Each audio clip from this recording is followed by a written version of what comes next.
할렐루야. 주의 이름을 찬양합니다. 선포된 말씀이 여러분 각 사람에게 꼭 필요한 은혜가 될 줄로 믿습니다. 오늘 말씀의 제목은 순종하는 자들에게 주신 성령입니다.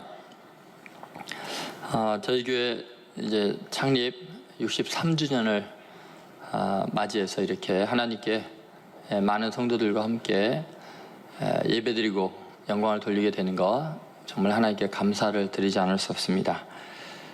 63년 동안 이 교회를 이렇게 하나님께서 축복하여 주셨고, 많은 헌신하는 믿음의 선배들, 은퇴하신 장로님들, 권사님들, 또 이미 하나님 품으로 가신 많은 분들의 정말 눈물 흘린 기도와 헌신, 또 그걸 통해서 그분들이 하나님께 복을 받고 또 교회가 이렇게 성장하게 된 것을 진심으로 감사드립니다.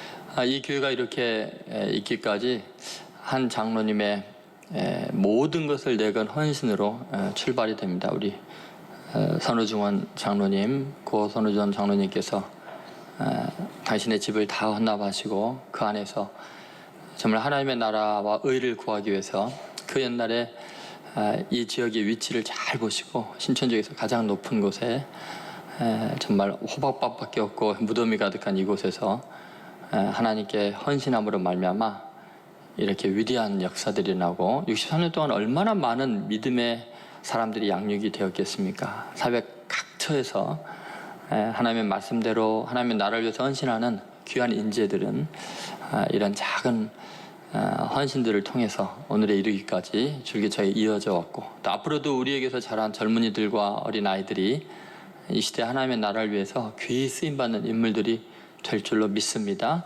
한번 옆 사람과 인사하시죠. 교회 창립 63주년을 축하합니다. 63주년을 축하합니다. 네. 지금 그 태풍이 정말 하나님의 은혜로 성도들이 얼마나 간절히 또 기도를 했겠습니까?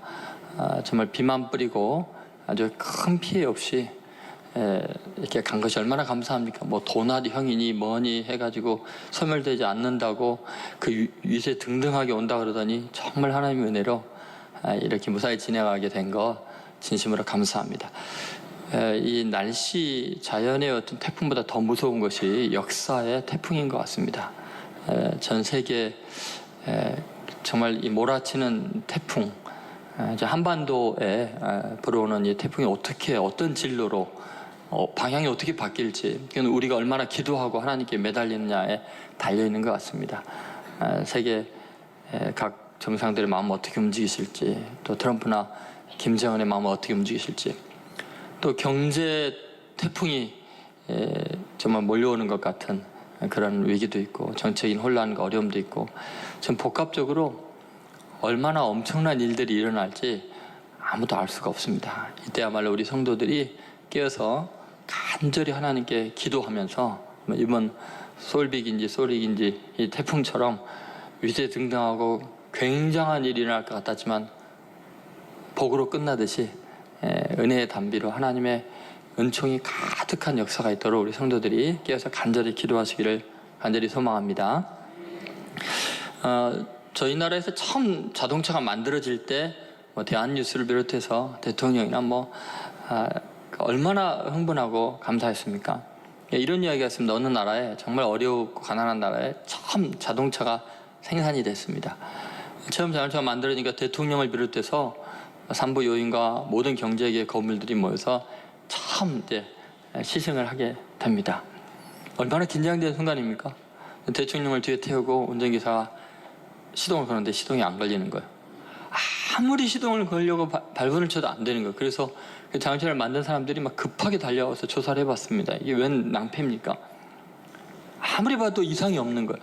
나중에 보니까 기름을 안 넣은 거예요. 너무 신나갖고 흥분해갖고 기름 넣는 걸 잊어버리고 기름을 안 넣은 거예요.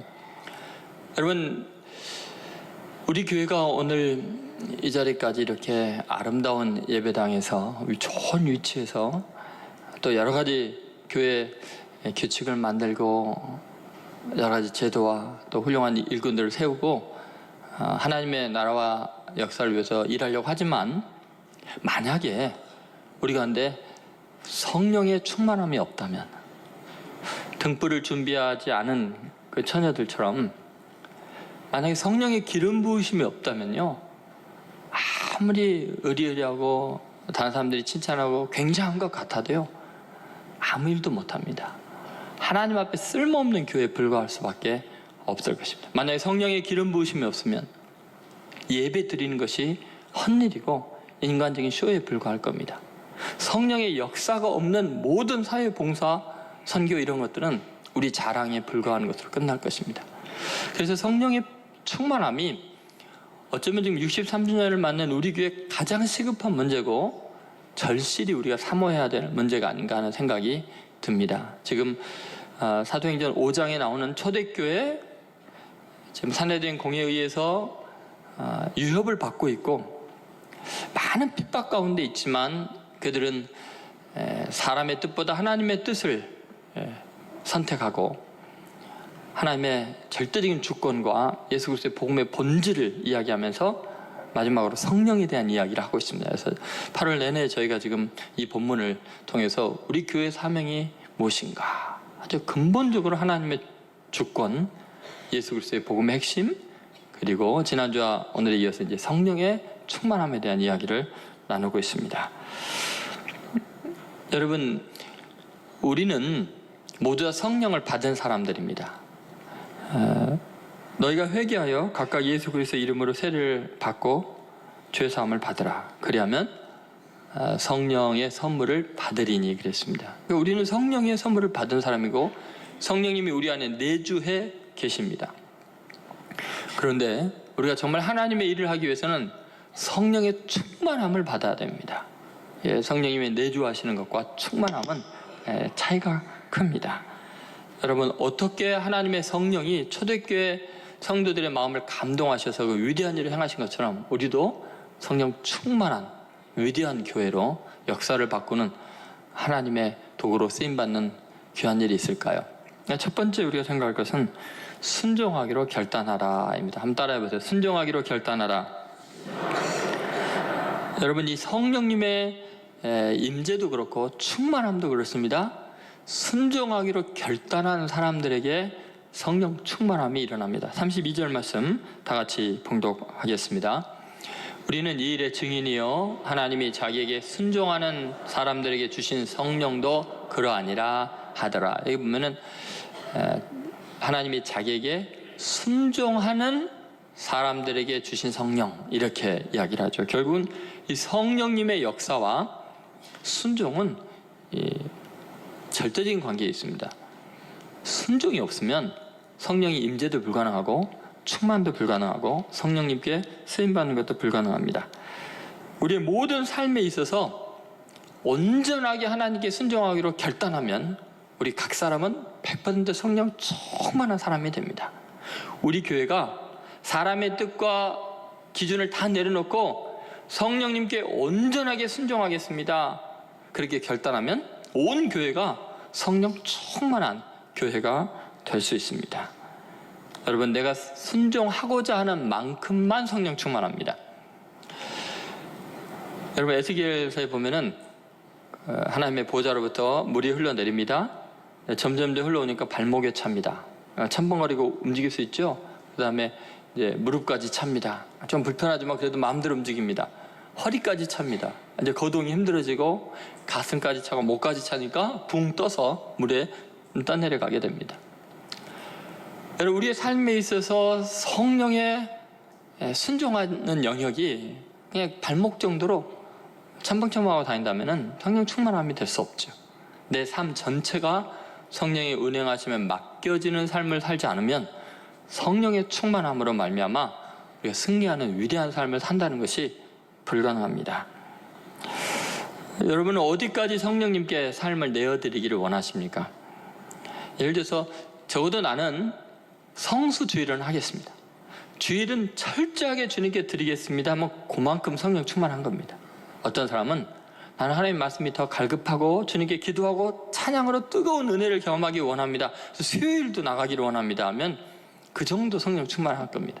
어떤 사람은 내가 하루를 시작하는 매일 아침 첫 시간을 주님께 드려서 새벽 기도를 드리겠습니다 하는 사람은 또 그만큼 하나님께서 매일매일 성령의 충만함으로 채워주실 것입니다. 어떤 사람은 주님, 내 생각, 내 말, 내 눈빛, 행동 모든 것에 주님께 순종하기를 원합니다. 그런 사람은 매 순간이 성령의 충만함으로 살아가게 될 것입니다. 여러분, 정말 성령님의 역사하심과 주권적인 주관하심을 믿고 그분에게 맡기는 영역이 어디까지이십니까?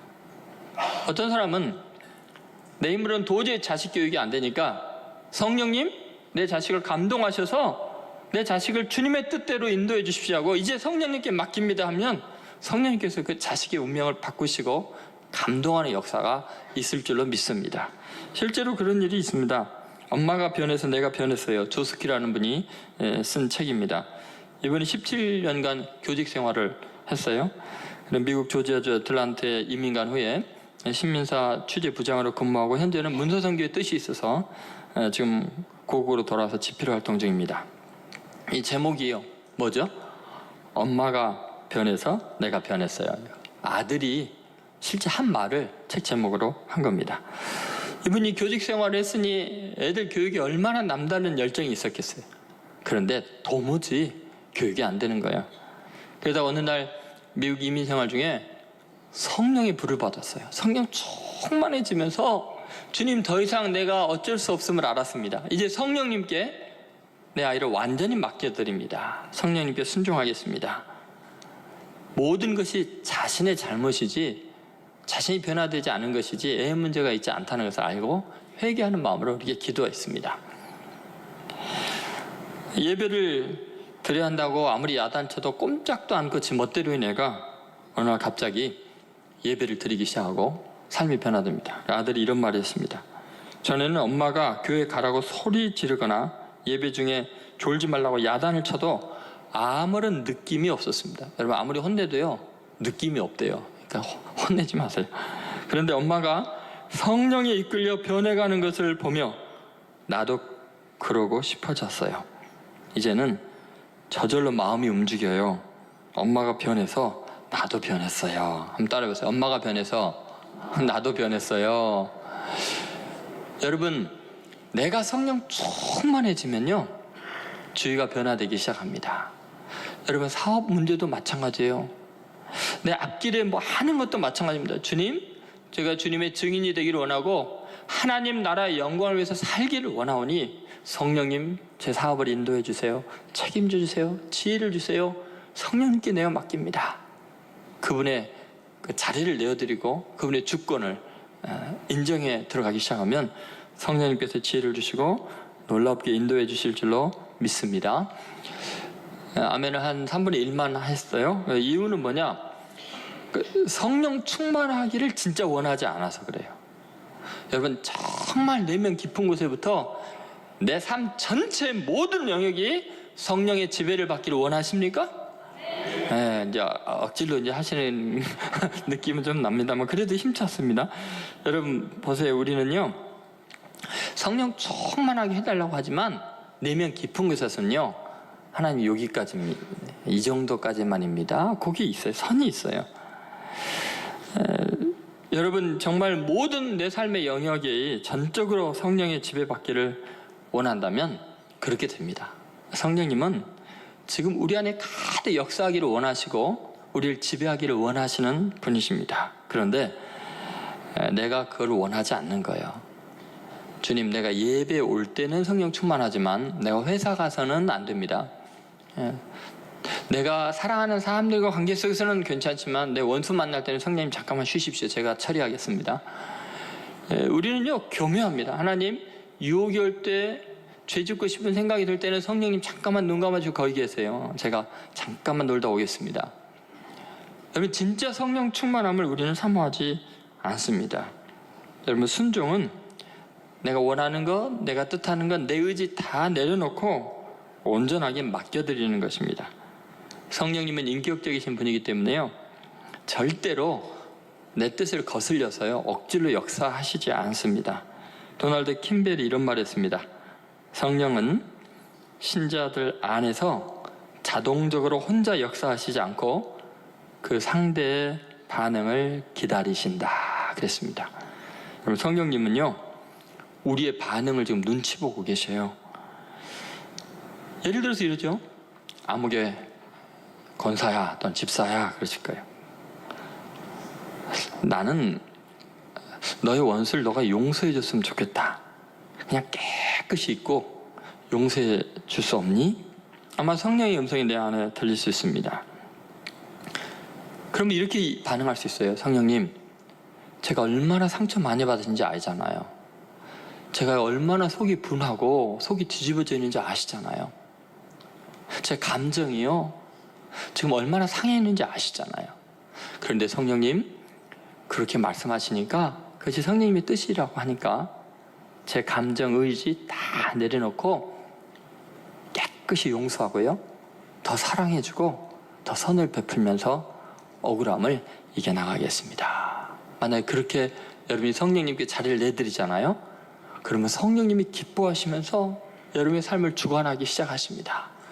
그리고 그 성령의 그 주권적인 역사가 얼마나 강력하게 상황을 변화시키고 원수를 아름답게 친구로 만드시는지 여러분이 경험하는 놀라운 은혜들이 있을 것입니다. 그러니까 여러분, 분명히 육신의 소욕과 우리의 이 성품과 기질과 성령의 소욕은 충돌하게 되어 있습니다. 그때 충돌하기 때문에 순종하는 거예요. 내 뜻과 다르기 때문에 순종을 해야 하는 거예요. 그러면 성령이 충만해지고 삶 전체가 영향을 받기 시작합니다. 예를 들어서 여러분, 어느 날 길을 가는데 도뭉치를 발견했어요. 그러면 여러분, 순간적으로 우리 생각은 그런 생각이 들죠. 그동안 경제적인 사령 어려운 걸 아시고 하나님께서 이렇게 응답하시는구나, 그런 마음이 들기도 하지만 성령님께서 그 생각을 자꾸 지우려고 하실 거예요. 아니야, 이걸 잃어버린 사람을 한번 너가 생각해봐. 그리스도인도 그러면 되냐? 그 사람이 얼마나 힘들겠니? 어쩌면 그 사람 만나서 복음을 전할 수 있는 기회를 주시려고 너의 눈에 띄게 하는지 몰라. 그러니까 가져가서, 제가 사실은 이거 주신 다음에 얼마나 기뻤는지 몰라요. 내 경제적 문제를 해결할 수 있었어. 그런데 예수님이 내 마음속에서 이거 주인의 아픔을 생각하고 돌려주시라고 그래서 갖고 왔어요. 이거 받으세요. 그러면 분명히 내 원하는 것이나 이익은 생기지 않을지 몰라도 하나님의 나라의 확장, 예수 그리스도가 증거되는 일에 성령님께서 나를 사용하고 있는 것이 되죠. 그런 삶을 계속 살다 보면은 성령의 기쁨이 내 안에 가득해집니다. 성령님이 나를 다스리시고 나를 격려하시고 나를 축복하는 것을 느끼게 될 것입니다. 여러분, 성령님이 내 안에 역사하기 시작하면요, 악령이 내 안에 들어올 틈이 없습니다. 모든 순간순간 사안마다 성령님께 자리를 내어드리고 그분이 왕이 되면, 그분이 다스리기 시작하면요, 어둠의 영이, 사탄이 나를 유혹할 틈이 없어져요. 그런데 만약에 바꿨다고 생각합시다. 원수를 기어이 갚고야 말고 성령의 음성 무시하고 주신 돈 내가 챙겨 가지고야 말면요, 성령님이 떠나거나 위축되어 있는 그 자리에 어둠의 영이 내 마음과 감정을 다스리기 시작합니다. 그러면 그 다음부터는요, 내가 어둠의 영과 내 안에서 싸워야 돼요. 인생이 고달프기 시작하는 거예요. 그리고 어둠의 영이 사로잡아서 나를 완전히 악한 도구로 쓰고야 말죠. 그럼 인생이 비참해지는 것입니다. 여러분, 그러나 성령님께 자꾸 자리를 내어드리면 어둠의 영은 성령을 상대해야 돼요. 나를 상대하는 게 아니라. 그러니까 나는 완전히 저주로부터, 세상 악으로부터, 귀신으로부터 완전히 자유한 삶이 될 수 있죠. 여러분, 성령님께 순종하는 것이 가장 밝고 위대하고 아름다운 삶인 것을 믿으시기를 주의 이름으로 소원합니다. 그래서 마음으로 결심하세요. 네, 성령님께 순종하기로 결단하면 성령 충만해진다는 것을 믿으시기를 주의 이름으로 소원합니다. 자, 두 번째, 이 성령님께 순종한다는 것은 이런 것입니다. 자아를 내려놓고 말씀에 순종하라. 한번 따라해 보세요. 자아를 내려놓고 말씀에 순종하라. 결국 왜 성령으로 충만하지 못하는가? 그것은 왜 순종하지 못하는가와 연결되잖아요. 근데 왜 순종을 못해요? 내 자아가 펄펄 살아있어서 그래요. 내 뜻, 내 의지, 나라는 교만한 존재가 성령님을 위축시키기 때문에 그런 거죠. 결국 내 자신의 자아를 완전히 포기하는 순간 성령이 충만해집니다. 사도행전 5장 29절을 한번 보시죠. 자, 같이 한번 읽어보겠습니다. 베드로와 사도들이 대답하여 이르되 사람보다 하나님께 순종하는 것이 마땅하니라. 여기서 사람보다 하나님께 순종하는 것. 이 사람은 지금 산헤드린 공회원들이죠.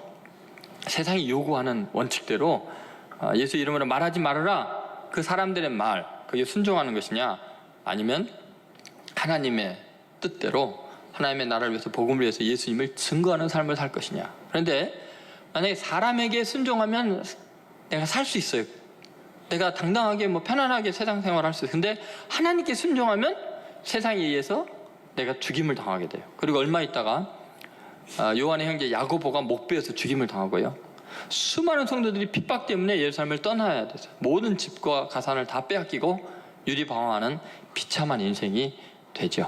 근데 결국은 하나님께 순종하기 위해서는요, 놀랍게도 나의 그 자아가 죽을 수밖에 없어요. 그것이 우리가 하나님께 순종하기 어려운 이유 중에 하나가 됩니다. 여러분, 우리가 예수님을 믿는다는 건 뭐냐면, 나라는 자아가 죄악 덩어리이고 아무리 내가 지혜롭게 살고 노력을 해도 하나님의 뜻에 도달할 수가 없는 본질적으로 타락한 존재이기 때문에 하나님을 믿는다는 것은 나를 부인하는 겁니다. 그래서 자아가 죽는 것이 사실은 기독교인의 첫 출발선인데도 수십 년을 신앙생활을 하면서도 교만함과 자아가 펄펄 살아있는 경우가 많습니다. 그러니까 성령님께 순종할 수가 없고 성령 충만한다는 것이 불가능해지죠.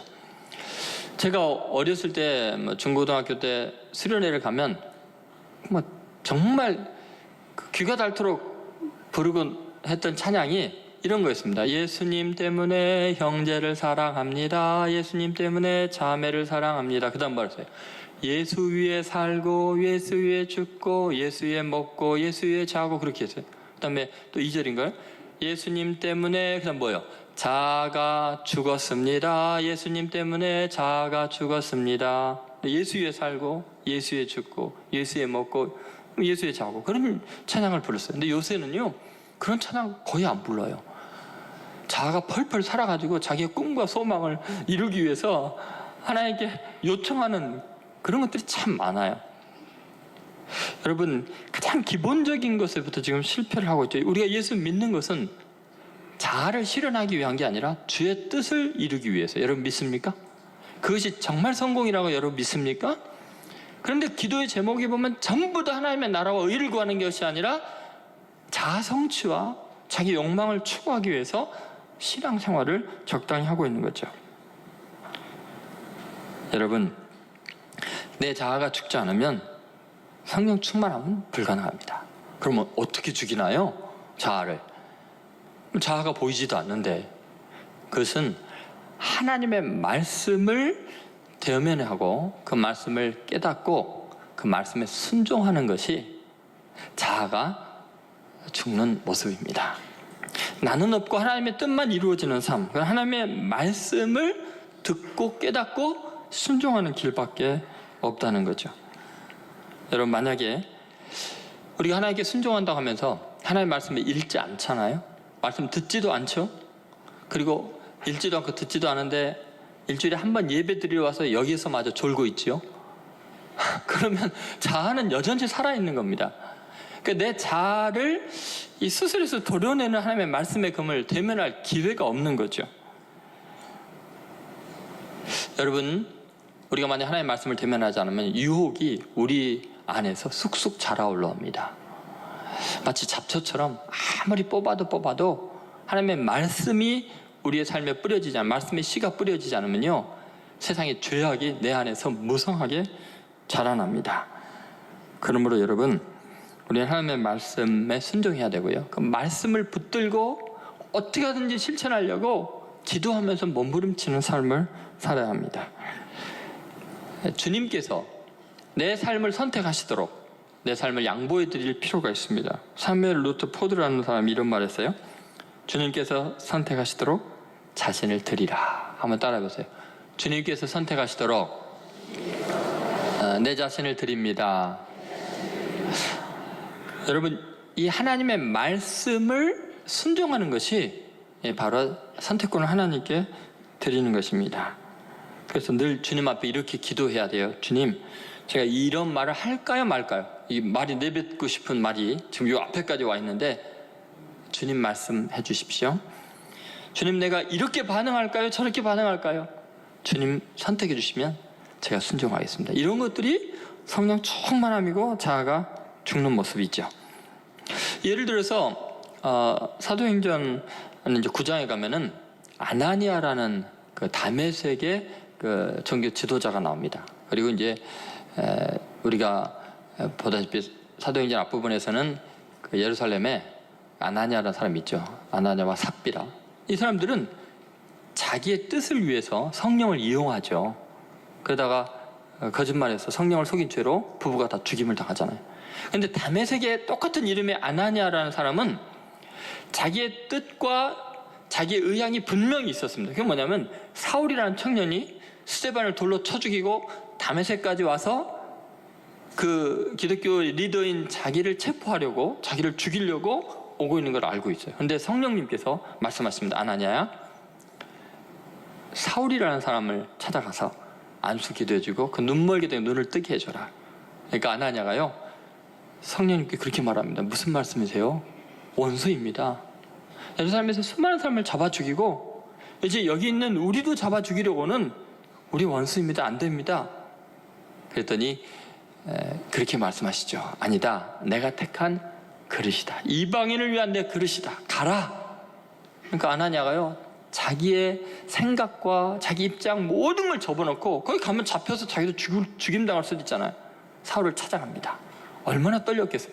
보니까 눈이 멀어갖고 페인이 돼갖고 있는 거예요. 덜썩 끌어안으면서 형제 사울아 하면서요, 성령께서 너에게 안수하신다. 눈을 뜨게 하신다. 성령 충만을 받아라. 자기의 입장과 자기의 뜻과 완전히 반대되는 성령님께 온전히 순종하고 하나님의 말씀에 순종하니까 그 사울이라는 청년이 나중에 바울이 되고 세계를 복음화시키고 신약 성경의 거의 대부분을 쓰는 가장 위대한 역사를 이루게 됩니다. 여러분, 똑같은 아나니아인데 성령에 순종하고 말씀에 순종하면 이렇게 위대하게 쓰임받고 자기의 욕망과 자신을 위해서 하면은 그렇게 죽임을 당하는 비참한 인생이 됩니다. 여러분, 이건 명백합니다. 여러분, 우리들이 지금 착각하고 있는 것이 뭐냐면요, 은혜 받았다라는 개념이 굉장히 지금 반기독교적이고 비기독교적인 방향으로 왜곡되어 있다는 겁니다. 여러분이 오늘 지금 은혜 받으러 오셨나요? 은혜 받으러 오셨어요? 은혜에 대한 기대도 없이 그냥 오신 거군요. 제가 은혜 받으러 왔다고 칩시다. 뭐가 은혜 받은 겁니까? 대부분 나갈 때 성도님들이 그러세요. 목사님, 정말 은혜 받았습니다.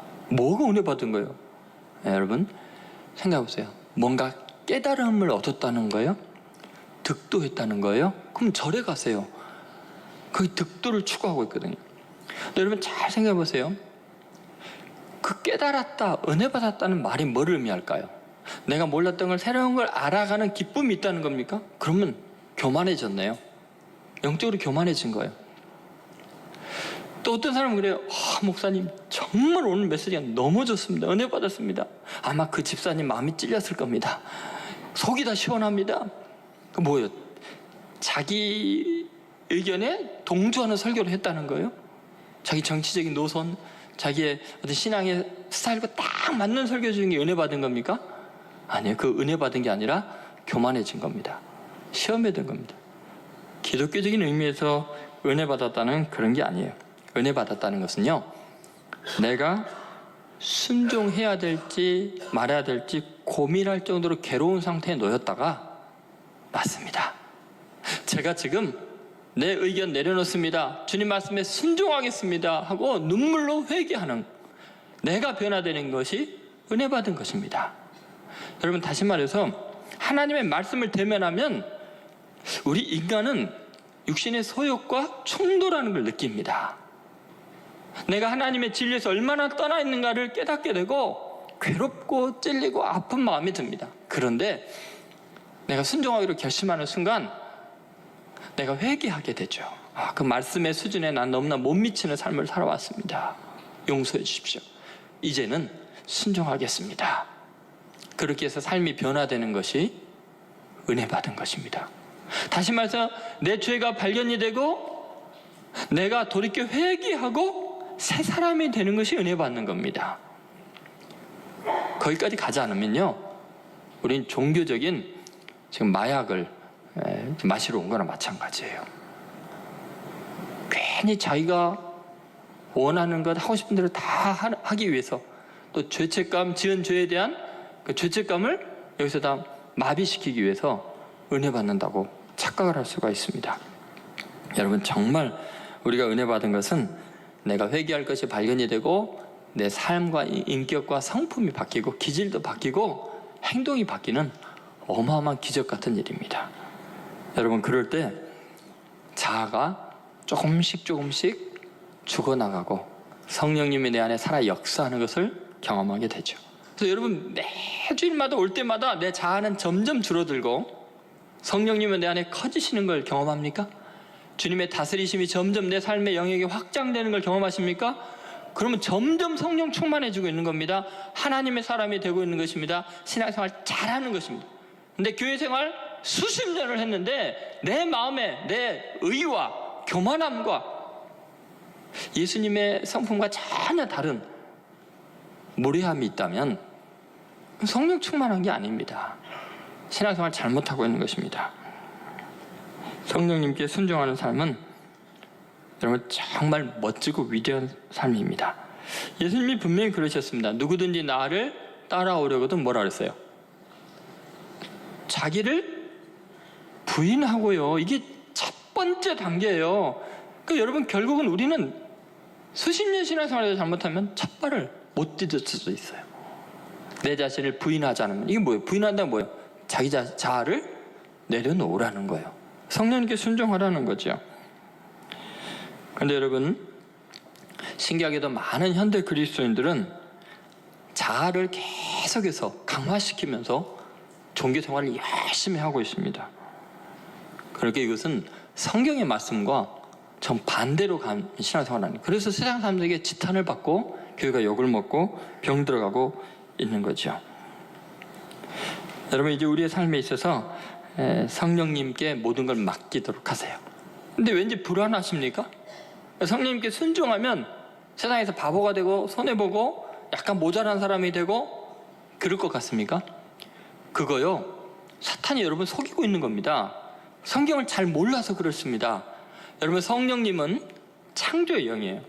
온 우주를 창조하실 때 하나님의 영이 수면에 운행하시면서 혼돈 속에 빛이 있게 되죠. 성령의 권능으로 온 우주 만물이 창조가 됩니다. 성령님은 굉장한 창조의 영이세요. 역사에 가장 획기적이고 위대한 예술이나 발명이나 과학적인 모든 진보는 성령의 지혜로 말미암아 이루어지게 됩니다. 실제로 우리가 성령 충만하면요, 우리 속에 있는 가장 위대한 역사가 일어나는 놀라운 은혜를 경험하게 됩니다. 더구나 성령님은요, 말할 수 없는 탄식으로 우리를 위하여 친히 간구하시는 분이에요. 우리가 잘 되도록 우리를 위해서, 로마서 8장에 나오죠? 말할 수 없는 탄식으로 우리를 위하여 친히 간구하셔요. 그래서 모든 것이 합력하여 선이 이루어지는 것, 성령님의 기도 도구인 줄로 믿습니다. 그러니까 여러분, 성령님께 순종하면요, 당장의 육체가 힘든 것 같고 뭐 손해보는 것 같지만 그렇지 않아요. 결과적으로 가장 멋지고 위대한 생애가 될 줄로 믿으시기 바랍니다. 그러니까 자아를 죽이고 내 안에 성령이 역사하도록 그렇게 결단하는 성도들 되시기를 주의 이름으로 소원합니다. 세 번째, 약속을 믿고 사모하라 입니다. 한번 따라해보세요. 약속을 믿고 사모하라. 여러분, 32절에 보면은 성령님의 출처에 대해서 나옵니다. 32절 같이 읽어보겠습니다. 우리는 이 일의 증인이요, 하나님이 자기에게 순종하는 사람들에게 주신 성령도 그러하니라 하니라. 여기 보면은 그 성령님은 어디서 나온 거예요? 누가 준 거예요? 하나님이 우리에게 보내주신 분이죠. 그러니까 하나님이 주신 성령도 그러하니라 이렇게 나오죠. 그러니까 여러분, 성령님이 내가 노력한다고 만들어지는 분도 아니고 우주에 가득한 기를 흡수해서 뭐 기치료 뭐 이런 것처럼 성령님이 기도 아니에요. 그분은 하나님께서 약속으로 우리에게 보내주신 인격적이신 하나님의 영이에요. 그러니까 여러분, 우리가 성령 충만해지기 위해서 가장 절실한 게 뭐냐면 인격적이신 성령님을 기다리는 거예요. 주님이 주시겠다고 약속하시고 충만케 하신다고 약속하셨으니까 그걸 믿고 사모하고 기다리는 거예요. 여러분, 성령님에 대한 기대가 있습니까? 성령님 사모하십니까? 성령이 있음도 들어보지 못하노라, 그런 표정들이세요? 여러분, 성령에 대한 사모함, 그것이 얼마나 중요한가 보세요. 정말 여러분 성령님을 기대한다면 어떻게 기다려야 할까요? 자, 한 남편이 출장을 갑니다. 가면서 사랑하는 아내에게 빨리 올 테니까 기다리라고, 몇 달 동안 출장을 가게 되죠. 아내가, 여보, 난 당신만 기다릴 거예요. 너무나 보고 싶을 거예요. 그리고 남편이 출장 가 있는 동안에 낮에는 백화점을 돌아다니면서 온갖 사치스러운 걸 다 카드로 긁어댑니다. 남편이 지금 해외 출장에서 많은 것을 돈을 벌어오니까. 밤이 되면 춤추는 집에 가서 여러 남자들과 신나게 춤을 추면서 남편을 기다립니다. 그리고 멋진 호텔이나 이런 데 가서 비싼 음식을 낯선 남자들과 함께 먹으면서 입맛을 아주 돋우어가면서 남편을 기다립니다. 이게 기다리는 겁니까? 이게 사모하는 겁니까? 말도 안 되죠. 정말 나쁜 사람이죠. 꼭 우리 그리스도인들이 성령을 기다린다는 게 요 모양입니다. 그죠?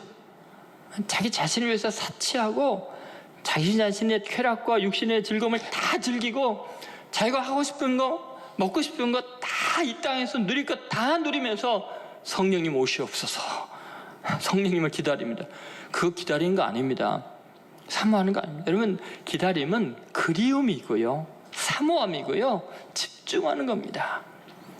그래서 주님께서 약속하신 성령이 올 때까지 기다리라 했더니 초대교회 성도들은 마가의 다락방에 올라가서 밤낮으로 기도했습니다. 전심으로 기도했습니다.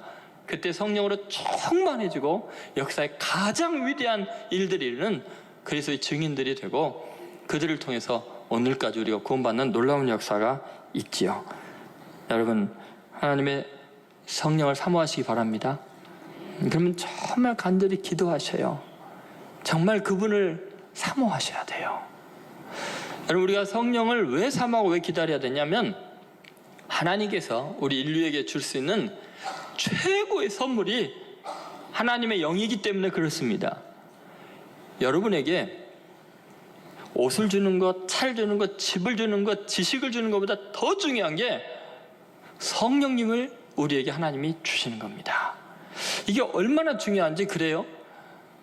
여러분, 놀랍게도 누가복음서 11장인가 거기 보면은 하물며 하나님께서 구하는 자에게 성령을 주시지 않겠느냐 이렇게 이야기합니다. 너희가 악한 자들 자식에게 좋은 것 주지 않느냐?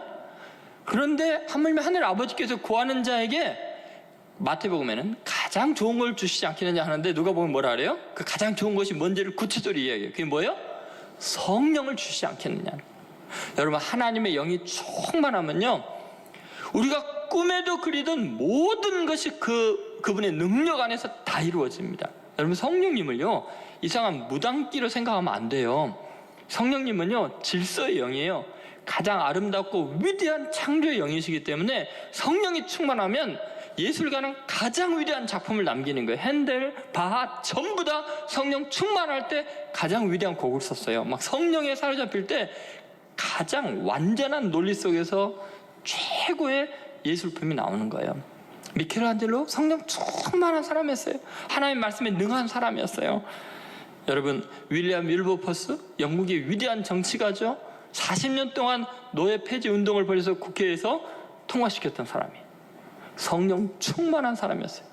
뉴턴, 과학의 역사를 바꾼 어마어마한 발견했죠. 성령 충만한 사람이었어요. 파스칼, 논리학자이고 철학자이고 수학자인 그가 수학의 발전에 어마어마하게 기여를 했던 가장 이성적인 사람이 성령이 너무 충만해서요, 성령이 불을 견딜 수가 없어서 천에다가 빨간 글자로 불 해놓고 자기 옷 속에다가 그걸 꼬매놨어요. 그 성령의 뜨거움을 간직하려고요. 여러분, 우리가 꿈에도 그리는 가장 위대한 삶은 성령을 떠나서는 불가능합니다.